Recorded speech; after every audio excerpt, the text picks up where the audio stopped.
Dans la présente vidéo, j'aborde un thème difficile qui est le thème de l'autobiographie.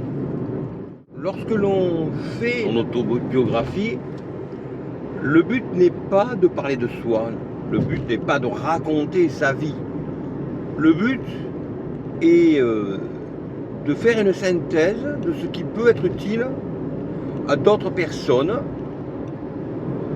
pour la postérité, à partir du moment où une vie aboutit, permet à d'autres vies qui ne sont pas encore abouties d'éventuellement se servir de cette expérience pour éviter des erreurs et faire sa propre expérience en évitant des erreurs ou en reproduisant des bonnes choses effectuées par d'autres personnes.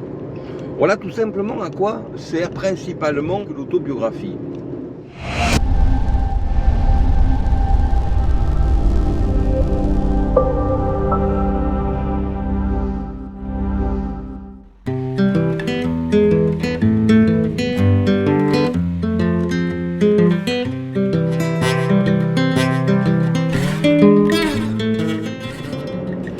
J'ai toujours considéré qu'une vie se compose principalement de 3 étapes de 30 ans.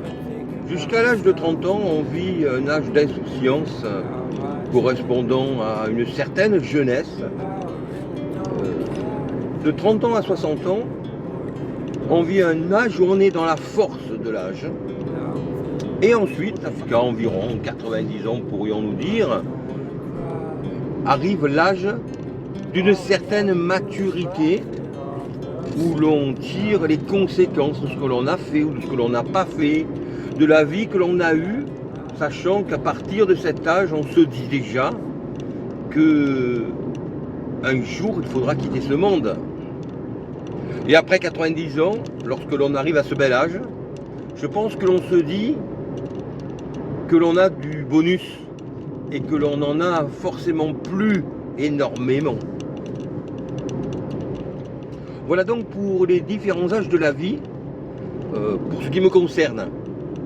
Et j'ai parfaitement conscience de ces différentes étapes que je vis. Donc j'ai encore un an avant d'arriver à la fin de la deuxième étape, même si cela est bien entendu relativement subjectif. Et je vais donc en profiter pour faire cette petite synthèse que j'ai déjà entamée par d'autres vidéos de toute façon, qui servira donc à la fois aux générations futures, mais également éventuellement aux personnes que je côtoie ou que j'ai vu côtoyer. Car bien entendu, dans une vie, il y a toujours des choses qui sont dites et puis il y a toujours les non-dits. C'est un petit peu comme dans la communication non verbale. Il faut rappeler que ce que nous disons de manière formulée correspond à 7% de ce que nous communiquons au total. Cela revient donc à dire qu'il y a 93% de tout ce que nous communiquons qui est communiqué de manière non verbale, différemment, par des mimiques, gestiques, manière de s'habiller, manière de s'exprimer, etc. Et donc dans la vie, nous exprimons un certain nombre de choses, mais en réalité nous exprimons très peu de choses par rapport à ce que nous sommes, par rapport à ce que nous ressentons. Et il reste toujours énormément de non-dits. Je pense que l'autobiographie, de même que la biographie d'ailleurs, qui est effectuée par quelqu'un d'autre, a pour but de clarifier parfois certains aspects de notre vie, non pas pour la postérité seulement, mais également pour les personnes qui restent ou qui resteront. Pour les enfants, les petits-enfants, les arrière-petits-enfants, que nous ne connaîtrons peut-être jamais. La vie familiale étant tellement compliquée, nous sommes proches des enfants lorsqu'ils sont petits, puis bien entendu ils font leur vie, et parfois nous les perdons un petit peu de vue, et pouvons donc ne même pas connaître leurs enfants, alors que par ailleurs nous pouvons avoir des petits-enfants, qui sont de vrais petits-enfants d'ailleurs, mais qui ne sont pas de notre sang. Cela peut aussi arriver.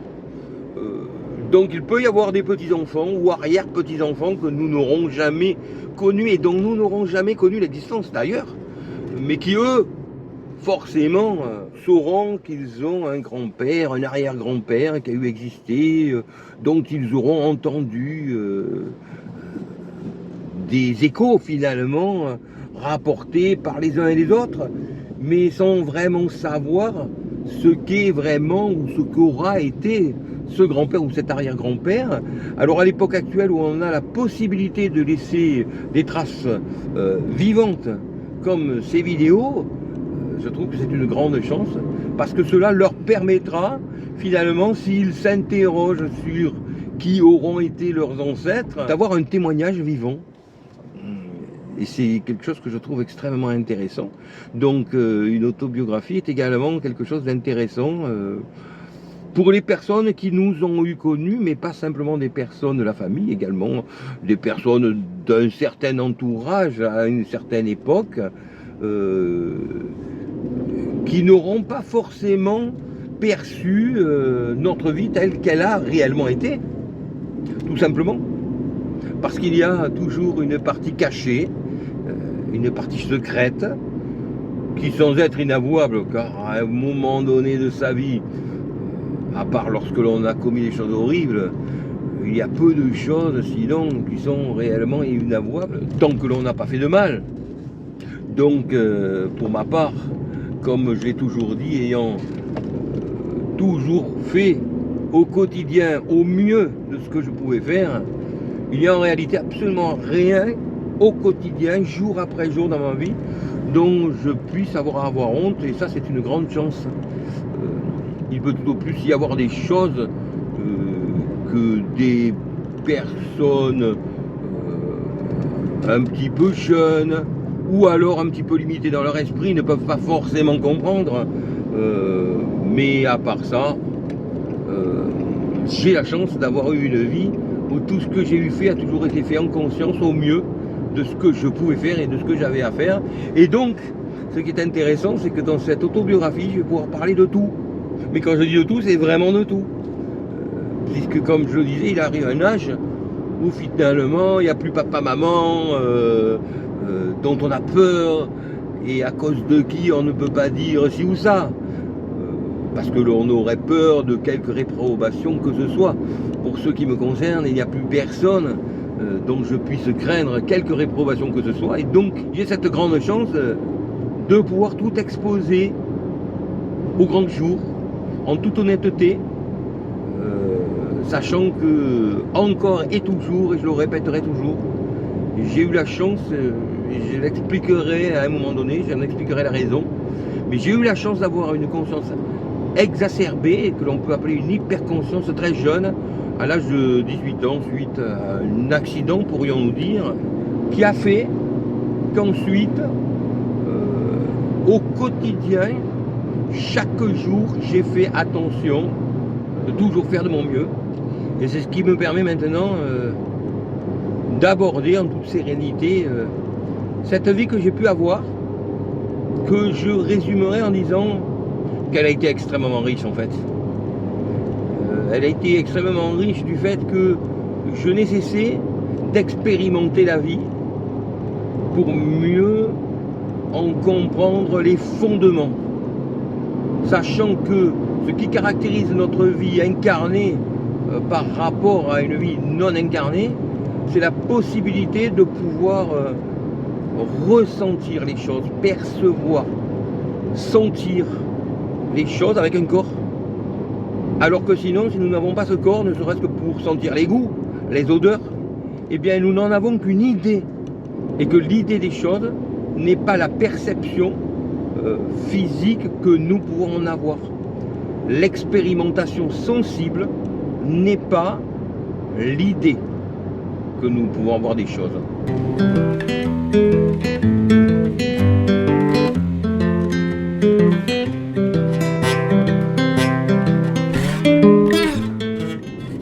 Et c'est en cela qu'il est important, je pense, d'avoir vécu une vie riche en expérimentation, en faisant toujours bien attention, bien entendu, de se limiter à ce qui ne fait pas de mal à autrui.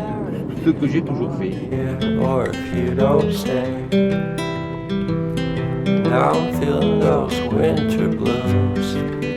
but I don't wanna cry. So all we ever do is Alors faire son autobiographie, encore une fois, ne consiste pas à raconter sa vie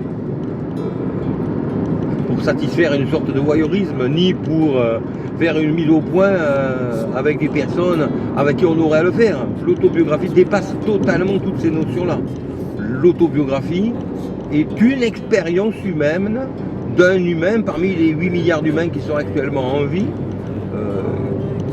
qui peut servir aux personnes qui suivront, tout en permettant effectivement de préciser certains points de notre vie à des personnes qui l'ont eu partagé à un certain moment donné et qui n'en ont parfois pas forcément tout compris. Ce qui est intéressant de dire quand même, c'est que bien entendu il y a toujours un aspect un petit peu perturbant quand on commence son autobiographie. Je dis cela pour en avoir étudié dans le cours de mes études principalement.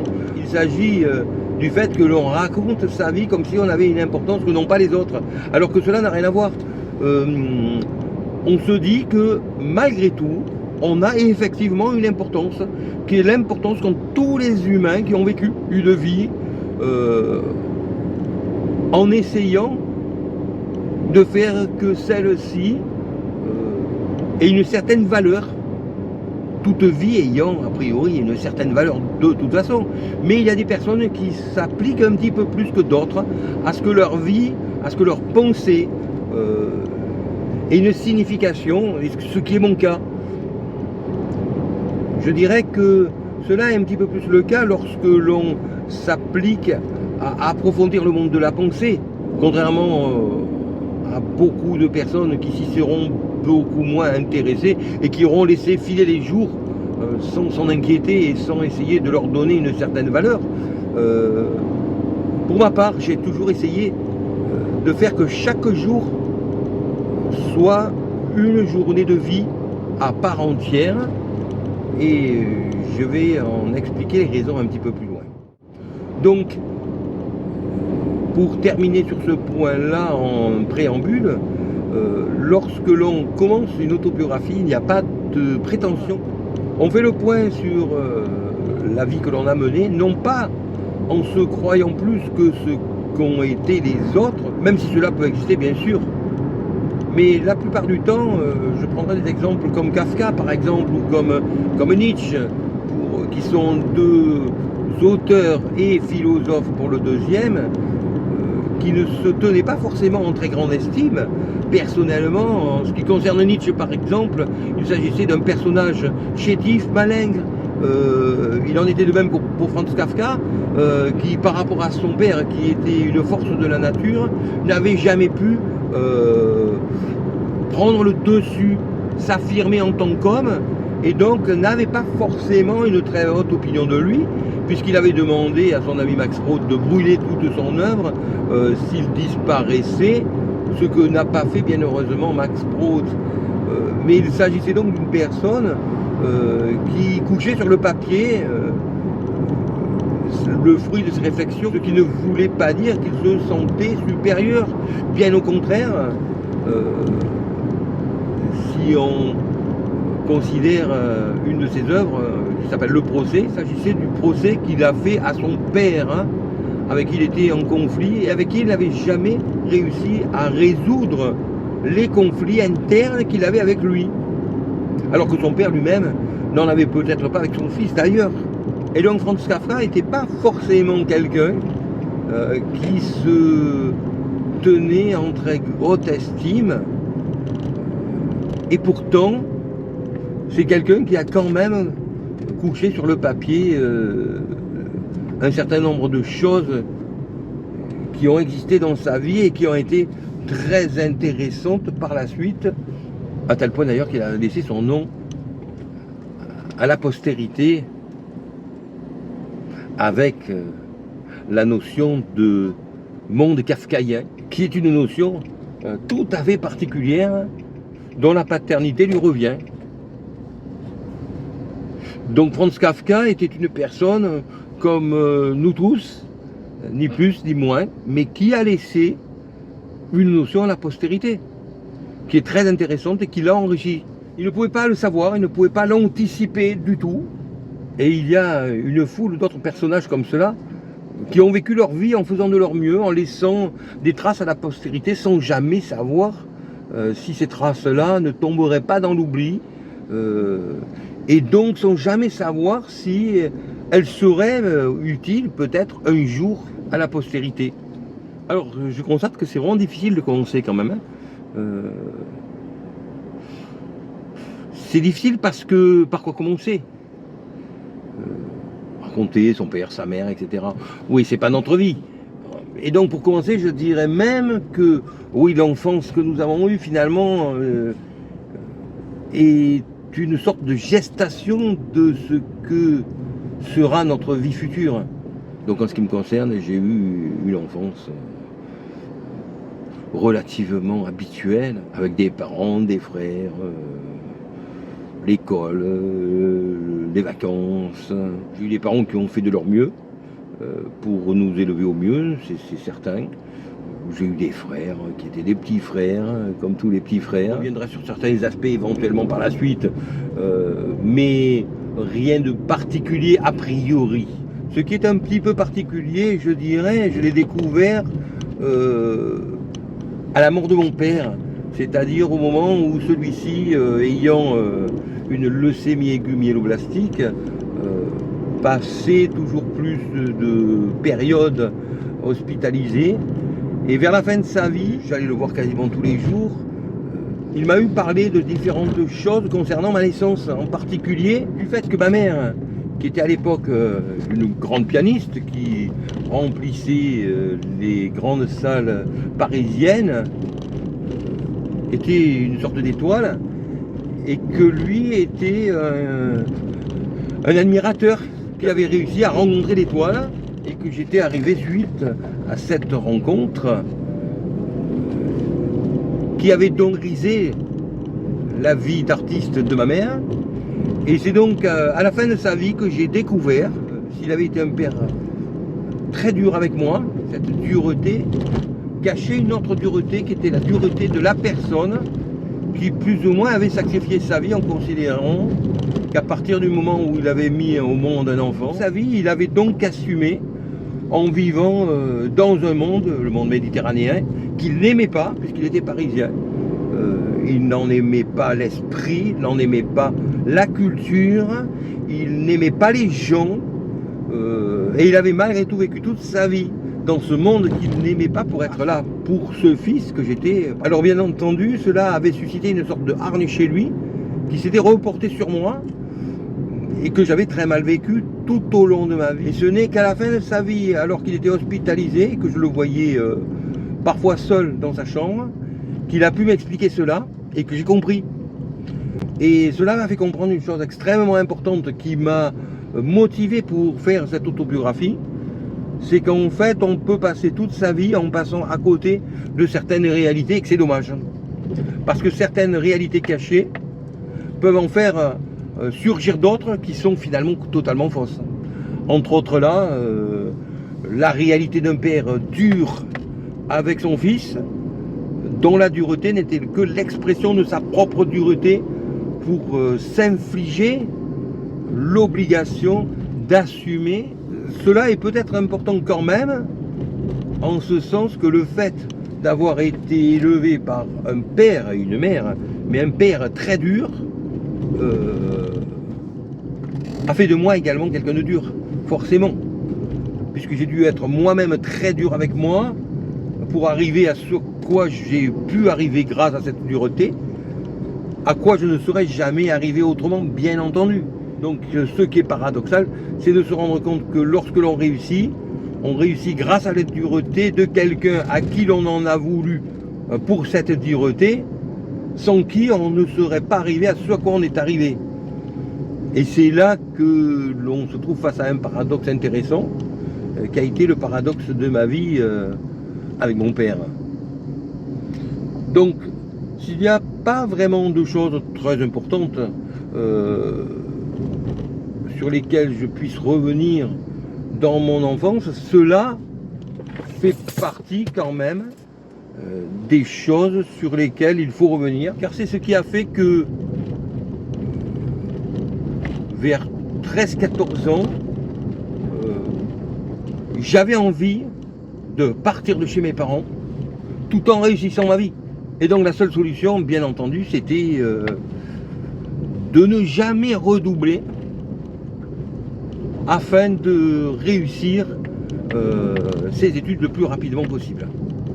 C'est ainsi donc que j'y ai passé mon bac et que j'ai réussi mon bac à l'âge de 17 ans pour commencer immédiatement mes études à Aix-en-Provence. Ce qui est très important de dire, c'est que l'enfance façonne la personnalité. Et donc, j'avais malgré tout des parents qui étaient partagés entre le fait que un enfant est toujours le bienvenu, même lorsqu'il n'est pas désiré et lorsqu'il n'a pas été voulu. Je pense que mes parents avaient conscience de cela, même si à l'époque, la pilule n'existant pas encore, un enfant venait lorsqu'il venait. Et donc lorsqu'il venait, les mœurs faisaient encore à l'époque qu'on l'assumait honorablement ce qu'ils ont fait. Cela n'a pas empêché qu'ils doivent assumer un enfant qui n'avait pas été voulu. Et cela n'a pas non plus empêché que même si cela n'était pas avoué, cela était présent, et que je l'ai donc durement vécu malgré tout, car mes parents n'ont pas pu s'empêcher d'avoir des réflexions.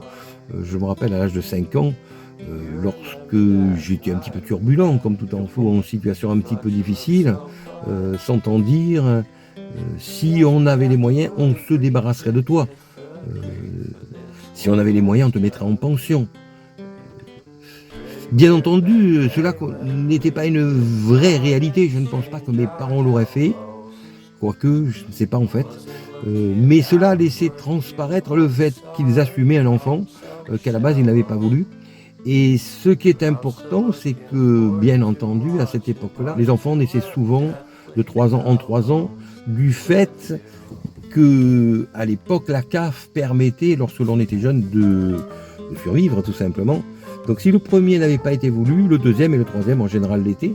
Et cela faisait une très grande différence dans la perception qu'avaient le premier, le deuxième et le troisième enfant. Mais qu'est-ce qu'elle a ma gueule? Si tu veux taper, eh bien, je rends la monnaie. Ouais, t'as rien dit. Boy to watch it, boy to love deathly hallows with you.